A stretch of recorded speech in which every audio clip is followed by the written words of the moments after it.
दिल्ली की राजनीति उस समय गर्मा गई जब राहुल गांधी और कांग्रेस नेताओं ने प्रधानमंत्री आवास की ओर मार्च किया। पुलिस ने उन्हें रास्ते में रोककर हिरासत में ले लिया। इसके बाद बीजेपी ने कांग्रेस पर तीखा हमला बोला। आखिर पूरा घटनाक्रम क्या रहा, आइए जानते हैं। राहुल गांधी और कांग्रेस नेताओं ने दिल्ली में प्रदर्शन किया और प्रधानमंत्री से छात्रों के मुद्दे तथा पुलिस की कार्रवाई पर जवाब मांगा। प्रदर्शन के दौरान पुलिस ने राहुल गांधी, प्रियंका गांधी और अन्य कई कांग्रेसी नेताओं को हिरासत में ले लिया और बाद में उन्हें छोड़ भी दिया गया। राहुल गांधी ने आरोप लगाया कि सरकार युवाओं की आवाज़ दबा रही है और प्रधानमंत्री को छात्रों से जुड़े मुद्दे पर जवाब देना चाहिए। बीजेपी की ओर से कांग्रेस के प्रदर्शन की आलोचना की गई और आज जिस प्रकार से आरोप लगाया गया कि विपक्ष राजनीतिक लाभ के लिए नेता प्रतिपक्ष राहुल गांधी ने कर रहा है, कृत्य किया है, पूरे घटनाक्रम ने देश की पूरी राजनीति तरह को से फिर गरमा दिया। अशोभनीय है, कांग्रेस सरकार पर निंदनीय सवाल है। उठा रही है, वहीं बीजेपी विपक्ष नेता पर राजनीति प्रतिपक्ष करने का आरोप लगा रही है। आने वाले दिनों में गरिमा यह का विवाद पद और है, तेज हो सकता है। उस पद को भी राहुल गांधी जी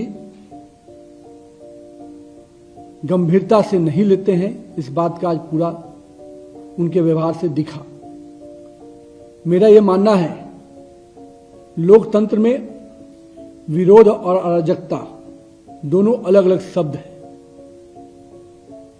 विरोध जब मर्यादा की हदों को पार कर जाती है तो अराजकता बन जाती है, और हम शुरू से कहते रहे हैं, राहुल गांधी जी अराजकता के प्रतीक बनकर उभर रहे हैं। जिस प्रकार से संसदीय जीवन में हमारे कुछ ऐसे पद होते हैं जो केवल पार्टी विशेष के नहीं होते। प्रधानमंत्री केवल एक पार्टी के नेता नहीं है, 140 करोड़ देशवासियों के चुने हुए जनप्रतिनिधि हैं, जिसको पूरे देश की जनता अपने आस्था और विश्वास का केंद्र मानती है। और आज उनके आवास पर जाकर जिस प्रकार का व्यवहार और जिस प्रकार का अराजकता फैलाने का प्रयास राहुल गांधी उनकी टीम ने किया है, वह स्पष्ट संकेत देता है कि ये विरोध की राजनीति नहीं, ये अराजकतावादी राजनीति के परिचायक बनते जा रहे हैं। मुझे इस बात को कि जब वहां पर राहुल गांधी जी के साथ मल्लिकार्जुन जैसे वरिष्ठ नेता रहे, राहुल गांधी तो हम मान सकते हैं कि अराजकता के विषय को लेकर, पर उनके जैसा वरिष्ठ नेता भी माननीय प्रधानमंत्री के आवास के पास इस प्रकार के प्रदर्शन नहीं होते हैं। उसकी उन इलाकों की अपनी स्पेशल सुरक्षा की दृष्टि से, व्यवस्था की दृष्टि से एक परंपरा रही है, लेकिन उन परंपराओं को भी नेता प्रतिपक्ष और प्रतिपक्ष विपक्ष के नेता नहीं समझ पा रहे हैं। मेरा यह मानना है कि आज की जो घटना है निश्चित रूप से दुर्भाग्यपूर्ण है। भारत के राजनीतिक इतिहास का एक काला दिन है, क्योंकि अभी तक हम लोगों ने भी लंबे समय विपक्ष में काम किया है। हम लोगों ने कभी भी इस प्रकार की मर्यादाओं को तोड़ने का काम नहीं किया। हम मानते हैं जिन मुद्दों को लेकर छात्र हमारे लोग विषय रख रहे हैं, सरकार उस पर चर्चा करना चाहती है।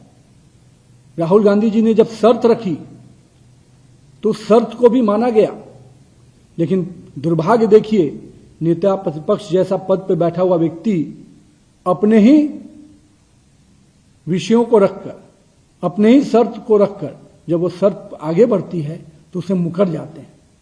किससे आदमी बात करेगा? ऐसा नेता प्रतिपक्ष जो अपने ही शर्तों से मुकर जाए, उनके बाद शर्त रखने के बाद भी, तो कहीं ना कहीं मुझे लगता है उनकी अपरिपक्वता स्पष्ट रूप से झलकती है।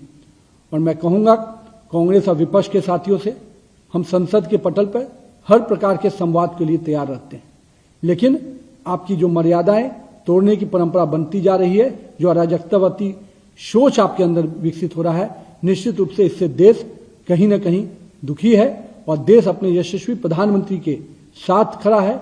देश का युवा जो निश्चित रूप से इस देश के विकास के लिए काम कर रहा है, जो आज का जेन जी पूरी तरह से सकारात्मक रूप से इस देश के विकास के लिए आगे बढ़कर देखता है, उसको के नायक माननीय प्रधानमंत्री के साथ इस प्रकार के उनके आवास के बाहर इस प्रकार का जो खेल खेला गया है, निश्चित रूप से दुर्भाग्यपूर्ण है। और मैं संपूर्ण विपक्ष को स्पष्ट रूप से कहता हूं, आइए संसद के पटल पर हर प्रकार का चर्चा कीजिए, पर संसद की मर्यादा और गरिमामय पदों के साथ इस प्रकार का शोभनीय व्यवहार नहीं कीजिए।